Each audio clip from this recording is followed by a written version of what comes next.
अज्ञेच्च श्रद्धानच्च संशयात्मा विनश्यति नायं लोकस्ति न परोम न सुखम संशयात्मना।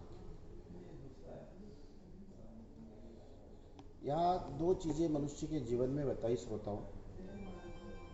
ज्ञान, अब ज्ञान में भी कई प्रकार के अगर हम लोग देखें तो ज्ञान भी बहुत प्रकार का ज्ञान आता है, लेकिन मूल ज्ञान कभी कभी आपको दृष्टि प्रदान कराता है और दृष्टि में वेद शास्त्र पुराण सब ज्ञान ये अर्जन करना बहुत आसान होता है। शास्त्र पढ़कर बहुत ज़्यादा विद्वान होना, उसमें भी अगर आपके पास साधुता नहीं आ जाए। साधुता का मतलब क्या होता है? सहजता, सज्जनता, जो हर एक वस्तु को स्वीकार्यता। हम लोग बचपन में देखते थे, एक साधु थे, अब गाय का ही दूध तुरंत निकला हुआ पीना, तुरंत निकला हुआ जल पीना, ज्यादा देर, मतलब साधु होना अपने जीवन को क्रिटिकल न बनाना, ये ज्ञान। मैं ऐसा नहीं करता हूं, मैं ऐसा नहीं करता हूं, जो सहजता के साथ स्वीकार करते हुए आपको अपने जीवन में नाना प्रकार की उस शांति के साथ जीवन जीने का एक सर्वश्रेष्ठ साधन वो ज्ञान है। तो भगवान क्या कहते? अज्ञेच्चा श्रद्धानच्च संशय आत्मा विनश्यति। इन सभी चीजों में अज्ञानता, मैंने आज ही एक दृष्टांत पढ़ रहा था, उस दृष्टांत में बड़ी अच्छी बात बताई। आप किसी का ज्ञान किसी के काम में नहीं आता। एक व्यक्ति दोनों आंखों से अंधा था। अंधे होने के बाद उनके घर में 16 सदस्य थे। उन्होंने सब लोगों ने कहा कि महाराज चलो आपकी आंखें दृष्टि आपको प्रदान कराते हैं, लेकिन उन्होंने कहा कि मुझे, मेरे पास 32 दृष्टि है, 32 आंख है। अब 32 आंख, उन्होंने कहा कि मुझे कोई जरूरत नहीं है। जब घर में आग लग गई तो जिनके पास दृष्टि थी वो सब भाग गए, और इनके पास, जिनके पास दृष्टि नहीं थी, इनको भूल भी गए, भाग भी गए। और उनको बाहर जाने के बाद, पूरी आग लगने के बाद उनको समझ में आया कि आज हमारे घर में आग लग गई, वो वहीं है, हम जाएंगे तो हम भी मर सकते हैं। वह आदमी आग लगने के बाद तड़प तड़प कर उसकी मृत्यु हुई। उस समय उसको स्मरण आया कि अगर मैंने उस समय अपने आप में अंतर और दृष्टि में ज्ञान प्राप्त किया होता तो मुझे निश्चित रूप से इस घर से भागने का मौका मिलता।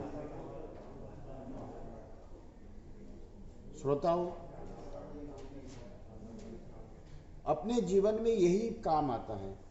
किसी का ज्ञान आपका काम नहीं आता है, किसी की दृष्टि आपके काम नहीं आती, किसी की श्रवण इंद्रिय आपको काम नहीं आती, लेकिन अपने जीवन में स्वयं की दृष्टि ही आपके काम में आ सकती, कोई किसी को दे नहीं सकता है। और ये दृष्टि आपके अंतर मन में है।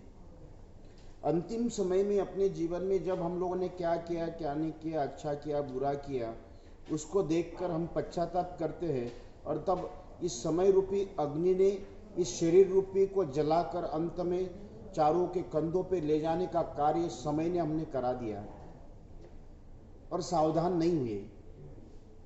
तो भगवान गीता में ये कहते हैं कि अज्ञेच्चा श्रद्धानच्च संशय आत्मा विनश्यति। अर्जुन, इस जगत में और अज्ञान होना और अश्रद्धावान होना, ये अपने आप ही उसके जीवन में नष्टता होगी। और हमारा हर एक क्षण अज्ञानता के साथ जीता है। गुरुजनों के साथ रहना, संतों के सानिध्य में रहना, आशीर्वाद प्राप्त करना, हम लोग सदगुरु के संतों के सानिध्य में वो बताते जरूर है, लेकिन करना तो आपको है। इसलिए श्रोताओं, भगवान ने यह कहा कि अपने अज्ञानता के साथ जीने से अच्छा ज्ञानमय जीवन और समर्पण शुद्धता के साथ संशय आत्मा विनश्य, उन्होंने किसी प्रकार का संशय अपने मन में न हो, समर्पण रखकर चलना, यही अपने जीवन का सर्वश्रेष्ठ ज्ञान है। संसार में संशय होना, ना ही जगत में, ना ये लोक में, ना परलोक में कभी भी व्यक्ति अपने जीवन में सुखी नहीं रख सकता है। इसलिए भगवान कहते अज्ञच्चा श्रद्धानच्च संशय आत्मा विनश्यति नायम लोकस्ति न परोम न सुखम संशय आत्मना। सुखी व्यक्ति कभी भी संशय, जिसके हृदय में संशय है वो कभी सुखी नहीं रह सकता है। ज्ञान के संशय, संतों का संशय, साधना का संशय, संसार का संशय, कई प्रकार के संशयों का वर्णन आता है। इसलिए श्रोताओं, अपने जीवन में इतना ध्यान रखना कि हम अज्ञानता के साथ न चले। हमारे जीवन में आत्मदृष्टि ही, ज्ञान दृष्टि ही, आत्मदृष्टि ही, दिव्य दृष्टि ही, ये हमारे जीवन में सारा का सारा दृढ़ता की ओर ले जाने का कार्य करता है। आज यहाँ तक ही सीमित रखते हुए हम लोग कल इसके ऊपर चिंतन करेंगे। इतना ही कहते हुए अपने वाणी को विराम देता हूँ। कृष्ण कन्हैया लाल की जय।